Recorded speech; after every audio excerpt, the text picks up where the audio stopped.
जोहार, मैं Lakshmi Oraon Jharkhand M7 news में आपका स्वागत है। आप किस ज़िले से हैं हमें कमेंट करके बताएं ताकि हम आपके ज़िले के खबरों को भी बता सकें। चलिए आज की सभी बड़ी खबरों को जान लेते हैं। अनिल महतो अध्यक्ष और डॉक्टर विनोद सिंह उपाध्यक्ष होंगे, शिक्षा मंत्री ने की नाम की घोषणा।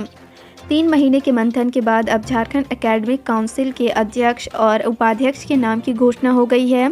शिक्षा मंत्री जगन्नाथ महतो ने शुक्रवार देर शाम इसकी जानकारी दी। रांची यूनिवर्सिटी के परीक्षा नियंत्रक और विनोद बिहारी महतो कोयलांचल यूनिवर्सिटी के प्रो वीसी रहे अनिल महतो अध्यक्ष होंगे, जबकि केसी कॉलेज बेड़ो के professor in-charge doctor Vinod Singh उपाध्यक्ष होंगे। हर वार्ड का किया निरीक्षण, पीएसए प्लांट को 15 दिन के भीतर शुरू करने का दिया निर्देश। कोरोना के नए वेरिएंट ओमिक्रॉन की आहट के बीच हेल्थ डिपार्टमेंट स्वास्थ्य सुविधाओं को दुरुस्त करने में जुट गया है। शुक्रवार को जहां रिम्स के डायरेक्टर ने कोविड वार्ड की स्थिति का जायजा लिया था, वहीं कल नेशनल हेल्थ मिशन के अभियान निदेशक रमेश घोलप ने सदर अस्पताल में तैयारियों का जायजा लिया। माता पिता ने लगाया हत्या का आरोप, जंगरेडीह गांव में बिस्तर पर पड़ा था बेटी का शव। गिरिडीह के नवाडीह एक गर्भवती महिला की लाश घर से बरामद की गई है। घटना जंगरेडीह गांव की है। महिला का नाम ममता देवी बताया जा रहा है। शुक्रवार की रात्रि उसका शव संदिग्ध हालत में मिला। घटना की सूचना मिलने के बाद मायके वाले पहुंचे। बेटी की लाश देखकर वह हतप्रभ हो गए। मायके वालों ने ससुराल पक्ष पर दहेज के लिए हत्या का आरोप लगाते हुए केस दर्ज कराया है। मरने वाले महिला की उम्र करीब 26 वर्ष थी। करीब 10 वर्ष पहले उसका विवाह भोला वर्मा नाम के युवक से हुआ था। जानकारी मिलने के बाद मौके पर पहुंची पुलिस ने अपनी जांच प्रारंभ कर दी है। झारखंड आंदोलनकारी की चेतावनी, जब तक समान पहचान और समान पेंशन नहीं मिल जाता चैन से रहने नहीं देंगे। झारखंड आंदोलनकारी संघर्ष मोर्चा ने शनिवार को मोरहाबादी में प्रदर्शन किया। इस दौरान हर जिले से आंदोलनकारी मोरहाबादी मैदान पहुंचे। इसमें बड़ी संख्या में महिला पुरुष शामिल थी। इनका सीएम आवास घेराव का कार्यक्रम था, लेकिन इन्हें पुलिस मोरहाबादी मैदान में ही रोक दी। आंदोलन में शामिल झारखंड आंदोलनकारी संघर्ष मोर्चा के वित्त अध्यक्ष आजम अहमद ने बताया कि जब यहां आतंकवादियों और अपराधियों को 25 लाख दिया जा रहा है, तो आंदोलनकारियों को 3000 किस तरह दिया जा रहा है। नई दिल्ली भुवनेश्वर ट्रेन के 3rd AC कोच में यात्रा कर रही थी महिला, गोमो स्टेशन पर दिया बेबी को जन्म। नई दिल्ली भुवनेश्वर राजधानी एक्सप्रेस में यात्रा कर रही एक महिला ने चलती ट्रेन में बेटी को जन्म दिया है। घटना रविवार सुबह 6:45 बजे की है। ट्रेन के 3rd AC कोच में यात्रा कर रही अनीता दास को अचानक प्रसव पीड़ा शुरू हो गई। ट्रेन जैसे ही गोमो स्टेशन पर पहुंची, रेलवे के अधिकारी व चिकित्सक गर्भवती महिला की सहायता के लिए ट्रेन के अंदर पहुंच गए। इसके बाद ट्रेन में ही महिला को सुरक्षित प्रसव कराया गया। प्रसव के बाद महिला व नवजात दोनों पूरी तरह सुरक्षित हैं। दोनों की पूरी चिकित्सा जांच के उपरांत आवश्यक सलाह देकर उसी ट्रेन में गंतव्य के लिए रवाना कर दिया गया। झारखंड ओडिशा सीमा से लगे सारंडा इलाके के केबलौंग में नक्सलियों के खिलाफ सर्च अभियान में 3 लैंडमाइन बरामद। झारखंड व ओडिशा में सक्रिय प्रतिबंधित नक्सली संगठन भाकपा माओवादी के खिलाफ सर्च अभियान चल रहे केंद्रीय रिजर्व पुलिस बल को बड़ी कामयाबी मिली है। दोनों राज्यों की सीमा से लगे ओडिशा के सुंदरगढ़ जिले में सारंडा इलाके के केबलौंग थाना क्षेत्र में चलाए जा रहे अभियान के दौरान सुरक्षा बलों को 3 लैंडमाइन मिले हैं। इसका वजन 2 किलोग्राम, 12 किलोग्राम तथा 15 किलोग्राम था। इन विस्फोटक को नष्ट कर दिया गया है। पलामू में मुख्यमंत्री हेमंत सोरेन बोले, राज्य में 14 राइस मिल खुलेंगे, किसानों को धान का एक मुश्त पैसा देगी सरकार। मुख्यमंत्री हेमंत सोरेन ने कहा कि झारखंड में एक भी राइस मिल नहीं है, इससे किसान परेशान रहते हैं। इसलिए सरकार पहले चरण में राज्य में 14 राइस मिल खोलेगी। इसका टेंडर जल्द निकलेगा। साथ ही किसानों को धान अधिप्राप्ति केंद्र पर धान बेचने पर एक मुश्त राशि दी जाएगी। सरकार लोन लेकर उन्हें भुगतान करेगी। मुख्यमंत्री शुक्रवार को मोदिनी नगर में आपके अधिकार आपकी सरकार आपके द्वार कार्यक्रम में बोल रहे थे। उन्होंने कहा कि कोरोना में मरे लोगों की जांच व सूची बनाकर सरकार उनके परिजनों को 50-50 हज़ार रुपये मुआवजा देगी। 10 दिन पूर्व डीसी को भेज दी थी 16 करोड़ के घोटाले की रिपोर्ट, अब तक कार्रवाई नहीं हुई। कोरोना काल में पेयजल स्वच्छता विभाग में हुए घोटाले की परतें खुलने लगी है। विभाग की जांच टीम ने जो रिपोर्ट सौंपी है उसमें कहा गया है कि तत्कालीन कार्यपालक अभियंता मार्कंडेय कुमार राकेश ने अपने 2 सहयोगियों लेखापाल उमेश कुमार और कंप्यूटर ऑपरेटर राजेश कुमार की मदद से 16 करोड़ रुपए का घोटाला किया। यह राशि ठेकेदारों और एजेंसी के नाम पर बांट दी।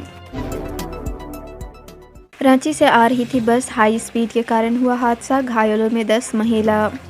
नवादा के रजौली पटना रांची रोड NH 31 थाना क्षेत्र के हरदिया गांव के पास मीतू ट्रैवल्स नाम की बस पलट गई। इसमें 10 महिला और 2 पुरुष बुरी तरह घायल हो गए। सभी का इलाज अनुमंडल अस्पताल रजौली में चल रहा है। घायल मजदूर ने बताया कि रांची से वह नालंदा के गिरियक भट्टा पर काम करने के लिए जा रहा था। हरदिया गाँव के पास बस अनियंत्रित होकर पलट गई। शक्ति मंदिर पथ में अनियंत्रित हुआ पेट्रोल टैंकर, घाघरा कॉलेज के पास हाईवा ने मोटरसाइकिल को मारी टक्कर। झारखंड के धनबाद व गिरिडीह इलाके में पिछले 24 घंटे के अंदर हुई 2 अलग अलग सड़क दुर्घटनाओं में एक युवक की मौत हो गई। करीब 7 लोग घायल हुए। धनबाद के बैंक मोड़ धनसार क्षेत्र में एक अनियंत्रित पेट्रोल टैंकर ने 2 वाहनों को रौंद दिया। इसमें 4 लोग घायल हो गए। वहीं गिरिडीह में घाघरा कॉलेज के पास एक हाईवा ने मोटरसाइकिल को अपनी चपेट में ले लिया। इसमें 3 युवक घायल हो गए। इलाज के दौरान एक युवक की मौत हो गई। पुलिस ने दोनों मामले में जांच प्रारंभ कर दी है। 48 घंटे में दूसरी बार आस्था के केंद्र को बनाया गया निशाना, 4 लोग हिरासत में। झारखंड के पलामू जिले में चोरों का मनोबल बढ़ा हुआ है। 48 घंटे के अंदर दूसरी बार मंदिर में चोरी की वारदात को अंजाम दिया गया है। मोदिनी नगर शहर थाना क्षेत्र के नवाटोली में स्थित ललित श्री राम मंदिर से चांदी के 12 मुकुट चोरी कर लिए गए हैं। इसके अलावा दान पेटी को क्षतिग्रस्त कर पैसे की निकासी कर ली गई है। चोरों ने दान पात्र का ताला तोड़ने के लिए भगवान शंकर के त्रिशूल का इस्तेमाल किया है।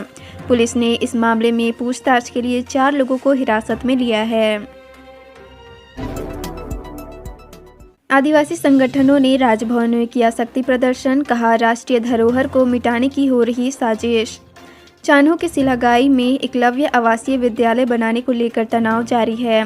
सिलागाई व आसपास के इलाकों में बड़ी संख्या में ग्रामीण शनिवार को चान्हो से मार्च कर रांची स्थित राजभवन पहुंचे।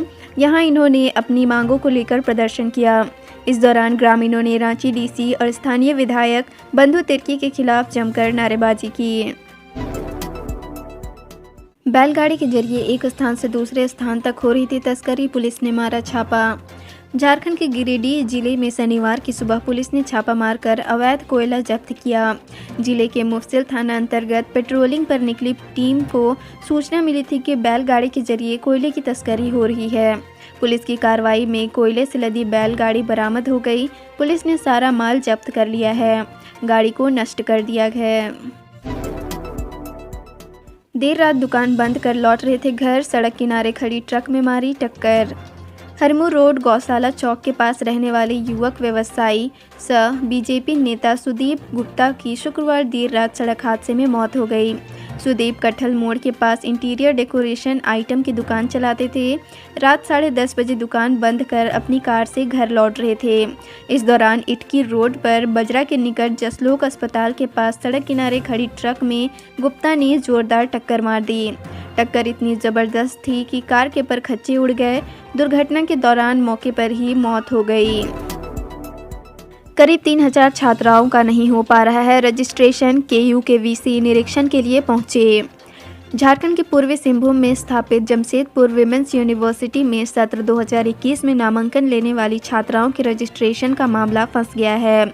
इस वर्ष छात्राओं का नामांकन चांसलर पोर्टल के जरिए जमशेदपुर विमेंस यूनिवर्सिटी के नाम पर लिया गया है। स्नातक व स्नातकोत्तर पाठ्यक्रम में कुल 3000 छात्राओं का दाखिल हुआ है। इन छात्राओं के पंजीकरण की प्रक्रिया आगे नहीं बढ़ पा रही है। विश्वविद्यालय में कुलपति से लेकर रजिस्ट्रार तक के पद रिक्त हैं।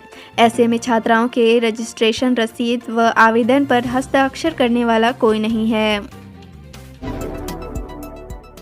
महेश मुंडा रेल पटरी के पास पड़ी थी लाश, गैंगमैन की सूचना के बाद पहुंची पुलिस। झारखंड के गिरिडीह में रेल पटरी के किनारे एक युवक का शव बरामद किया गया है। सूचना मिलने के बाद पुलिस ने मौके पर पहुंचकर शव को बरामद कर पोस्टमार्टम के लिए भेज दिया है। अब तक की जांच में पता चला है कि ट्रेन से यात्रा के दौरान अचानक जमीन पर गिरने से युवक की मौत हुई है। वह रेलवे लाइन से कुछ दूरी पर पड़ा हुआ था। चेहरे पर गंभीर जख्म के निशान थे।